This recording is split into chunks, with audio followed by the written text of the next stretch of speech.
Saga Autre Monde, tome 1, L'Alliance des Trois, de Maxime Chatham. Édition Albin Michel. Collection Le Livre de Poche. Chapitre 2, Magie. La seconde fois que Matt fut confronté à un phénomène fantastique fut la dernière, avant que la tempête n'arrive. Sa confrontation avec Balthazar l'avait passablement perturbé, et lorsque, en échangeant quelques mots avec Tobias, il avait compris qu'il était le seul à avoir vu tout ça, il s'était tu. Était-ce à cause du divorce de ses parents ? Se pouvait-il qu'il fût à ce point blessé que lui venaient des visions ? Tout de même, il n'avait pas halluciné. Balthazar avait bien un serpent autour du bras, ainsi qu'une queue de serpent énorme dans son dos. Et il lui avait tiré la langue, une langue fourchue.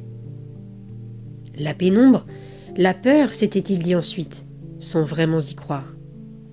Le vendredi soir sonna le début des vacances pour tout le collège. Matt rentra directement chez lui.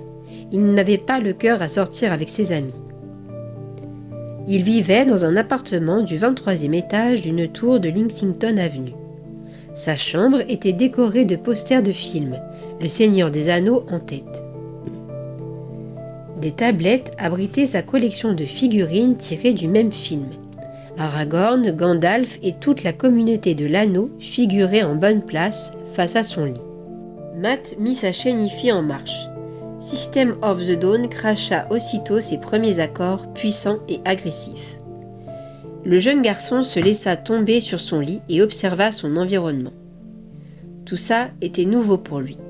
Ce mélange entre le Matt qui aimait rêver à des mondes fantastiques et le Matt réaliste qui soudain avait émergé cet été pendant ses vacances dans le Vermont avec son cousin Ted, plus âgé de 2 ans. Cette facette de lui qu'il venait de découvrir était née au contact de Patty et Connie, 2 filles de 16 ans. Pour la première fois de sa vie, il s'était intéressé à son look, à ce qu'il disait aux autres et à ce qu'on pouvait penser de lui. Il voulait attirer l'attention des 2 filles, se donner de l'importance. Ted l'avait pris en main, lui faisant écouter ses premiers disques de métal, lui offrant des conseils pour draguer les filles. À la rentrée, c'était un Matt métamorphosé qui avait rejoint ses camarades. Même physiquement, il avait perdu ses petites rondeurs de l'enfance. Ses traits s'étaient affinés, dessinant plus d'angles que de courbes. Il s'était choisi une parure qu'il adorait, chaussures de marche, jean bleu, pull ou t-shirt foncé, avec un manteau noir à capuche qui lui descendait jusqu'aux genoux et qu'il adorait sentir flotter dans le vent. Matt avait laissé pousser ses cheveux qui commençaient à rebiquer sur ses oreilles et dans sa nuque comme autant de points d'interrogation. Aujourd'hui, ces 2 mondes se mélangeaient, se heurtaient parfois. Celui des jeux, des figurines qu'il appréciait tant et celui du jeune homme en devenir. Il s'interrogeait sur la conduite à tenir. Devait-il sacrifier ses passions juvéniles au nom de l'âge mûr ? Newton était un peu comme ça. Tobias, lui, n'avait pas encore eu le déclic. Il s'habillait n'importe comment et ne jurait que par les scouts et les jeux. Le chanteur de System of the Dawn beuglait ses mélopées et, lentement, Matt sombra dans le sommeil. Un sommeil agité par les silhouettes de ses parents se disputant tout bas dans leur coin, fidèles à leurs habitudes. Puis par les formes sensuelles de Patty et Connie, et enfin par un homme avec une langue et 2 yeux de serpent. Noël arriva plus vite que Matt ne l'avait craint. Les jours filèrent au rythme de ses parties de jeux de rôle avec Newton et Tobias. Ce dernier était finalement resté, les prévisions météo ayant contraint son groupe de scouts à annuler leur sortie dans les bois. Au début des vacances, les parents de Matt durent s'absenter 3 jours à cause de leur travail. Il fallut que Matt insiste pour pouvoir rester seul à la maison. Il voulait appeler Mahat, sa baby-sitter attitrée depuis des années. Mahat était une résidente du même étage d'origine égyptienne. Sa peau ensoleillée était à l'image de son caractère, chaleureux et souriant. C'était une très grosse femme, douce et généreuse, qui avait veillé le petit Matt pendant des années, le soir quand les parents ne pouvaient rentrer tôt. Matt en gardait des souvenirs agréables, mais il aspirait désormais à plus de liberté. Et s'il conservait pour Matt une certaine tendresse, il devait bien avouer que cette célibataire endurcie l'agaçait à présent avec toutes ses petites attentions. En définitive, il put profiter de ces 3 jours en solitaire. Matt ne vint le visiter que le dernier soir. Le jour de Noël, Matt constata avec plaisir que ses parents s'efforçaient d'être calmes et, pour un peu, il aurait pu croire qu'ils allaient se remettre ensemble. En voyant la pile de cadeaux qu'ils lui avaient offerts, le garçon fut d'abord submergé de joie avant de comprendre qu'ils le gâtaient parce que c'était leur dernier Noël tous les 3. Son sourire mourut sur ses lèvres avant de revenir devant le dernier paquet, le plus grand. Dès qu'il en aperçut un bout, il sut ce que c'était et explosa de bonheur. L'épée d'Aragorn. « C'est la vraie réplique », précisa son père fièrement. « Pas l'imitation remplie d'air. Celle-là, si tu l'aiguises, c'est une arme véritable. Alors faudra faire attention, bonhomme. » Matt la sortit de son emballage et la brandit devant lui, surpris par son poids. Elle était affreusement lourde. La lame étincelait sous ses yeux, captant les lumières du plafonnier comme des étoiles elfiques, songea-t-il. Elle était fournie avec un support mural et un étui en cuir, et des sangles qui permettaient de la porter dans le dos, comme dans le film. « Merci, je sais déjà où je vais la mettre, » fit Matt. « J'ai hâte de voir la tête des copains quand je vais leur montrer. » Le lendemain, Matt s'habilla en vitesse et passa dans le salon où son père regardait la chaîne d'information. Le présentateur commentait de terribles images de tempête.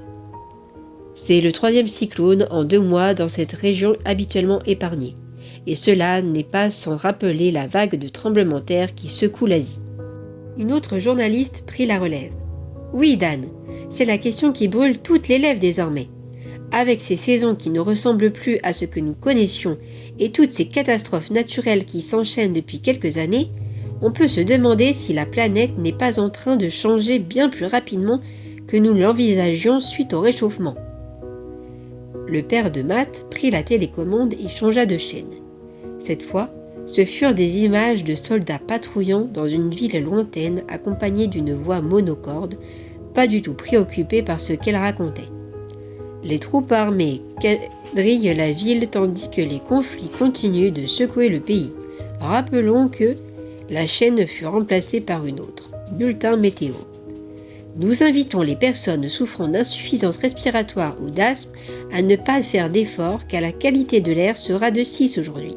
Une mauvaise nouvelle qui ne doit pas nous faire oublier que c'est bientôt le réveillon de la télé s'éteignit et son père tourna la tête vers Matt. « Tu sors, fiston ? Je vais voir Tobias et Newton, je vais leur montrer mon épée. »« Négatif, tu ne sors pas avec ça. C'est une arme, je te le rappelle, c'est interdit. Si tu veux qu'ils la voient, ils viennent ici. » Matt soupira, mais acquiesça. « Ok, je la laisse là. Je vais chez Newton, on va essayer sa nouvelle console de jeu. » 5 minutes plus tard, Matt arpentait les rues de l'East Side, engoncé dans son manteau mi-long, une écharpe enroulée autour du cou. Le froid s'était abattu sur la ville sans prévenir, brutalement, en une nuit, comme s'il avait voulu rattraper tout le retard en quelques heures. Il n'était pas 9 heures du matin et, dans les rues entièrement verglacées, les véhicules roulaient au pas.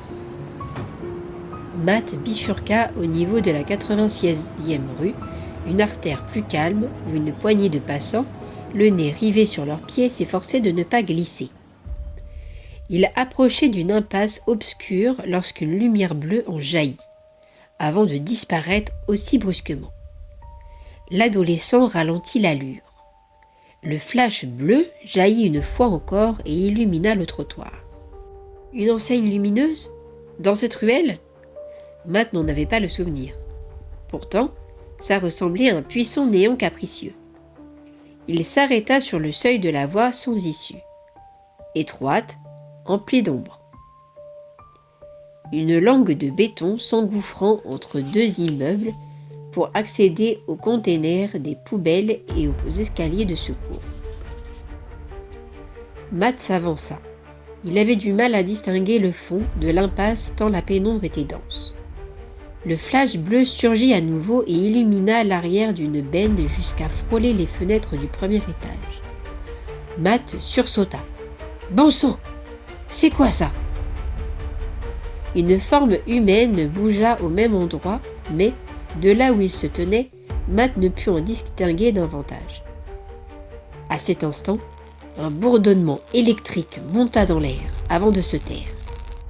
Matt hésita. Devait-il s'assurer que le type n'était pas blessé ou partir en courant ? L'éclair bleu réapparut. Cette fois, il balaya le sol sans s'élever, léchant le bitume et faisant fondre aussitôt le verglas. Il provenait de la terre, constata Matt, et se déplaçait à la manière d'un câble électrique tranché. Des saccades vives. Comme un serpent, pensa-t-il avec un frisson désagréable. Cette fois, il ne s'éteignit pas aussi vite, mais continua à se mouvoir en ondulant. L'éclair se terminait par de petites gerbes d'étincelles bleues ressemblant à des doigts qui effleuraient les journaux abandonnés. Ces derniers s'enflammèrent immédiatement. Puis, comme s'il venait de trouver ce qu'il cherchait, l'éclair s'immobilisa face à deux containers. Matt entendit alors un gémissement. Quelqu'un avait besoin d'aide. Sans plus réfléchir, il s'élança dans la passe.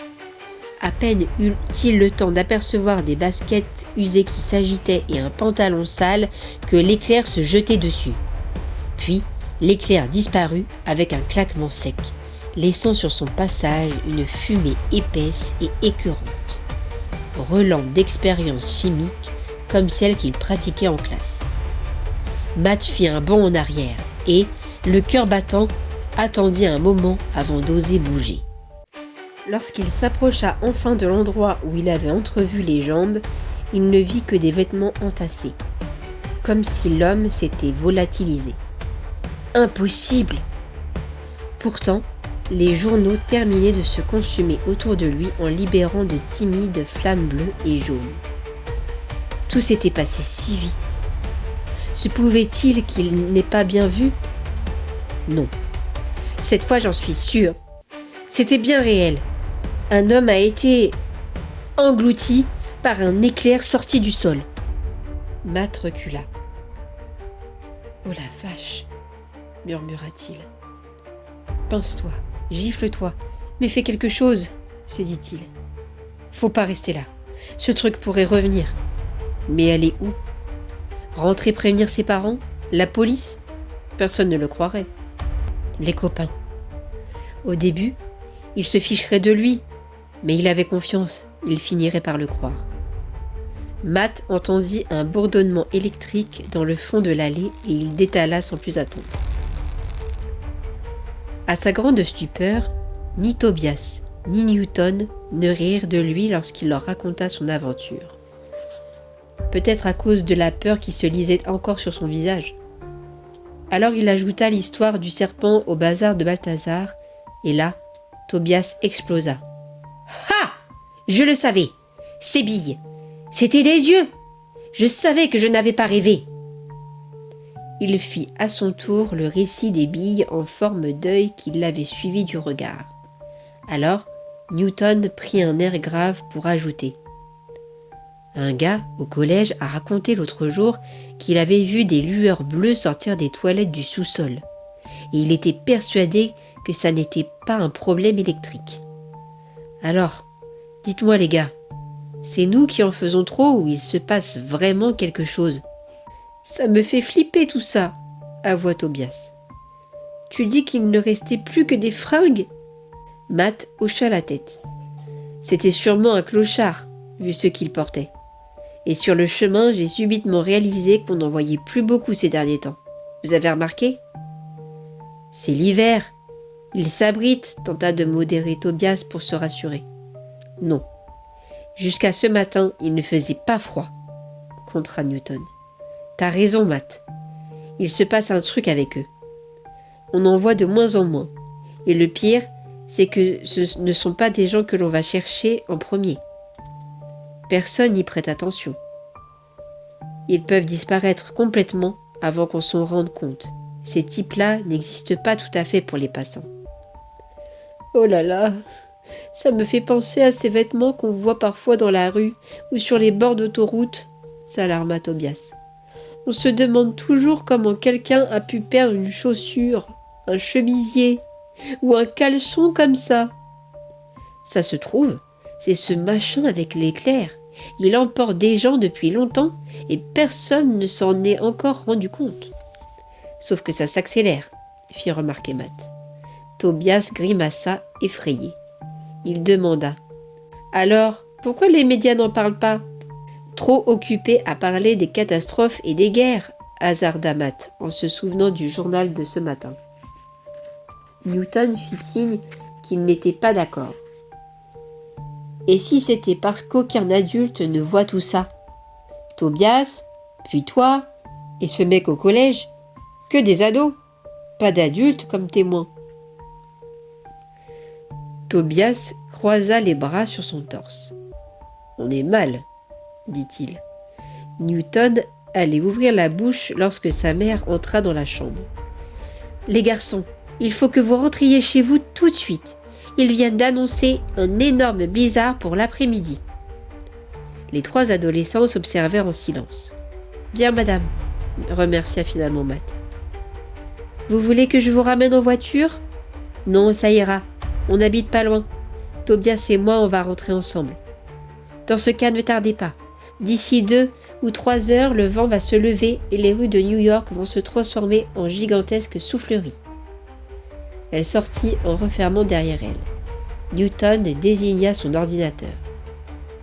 On reste en contact via MSN, ça vous va? Les autres approuvèrent et bientôt Matt marchait avec Tobias dans Lexington Avenue, déjà balayée par un vent puissant. J'aime pas du tout cette histoire, gémit Tobias. Je sens que ça va mal tourner. Faudrait peut-être en parler aux parents, tu ne crois pas? Pas aux miens en tout cas, s'écria Matt pour se faire entendre. Ils n'en croiront pas un mot. Peut-être qu'ils auraient raison, non? Je ne sais plus quoi penser. Et si on se faisait peur pour rien? Des éclairs qui peuvent sortir du sol pour emporter les gens. Ça se saurait, non? Écoute, fais comme tu veux, moi, j'en parle pas à mes parents, c'est tout. Ils arrivèrent devant l'immeuble où vivait Tobias. Matt habitait à un pâté de maisons plus loin. On se retrouve sur MSN dans 1 heure, confirma-t-il. Tu me diras ce que tes vieux ont dit. Tobias eut l'air embarrassé. Il finit par acquiescer. Avant de le quitter, Matt lui posa une main sur l'épaule. Mais je suis d'accord avec toi sur un point. J'ai l'impression que ça va mal tourner.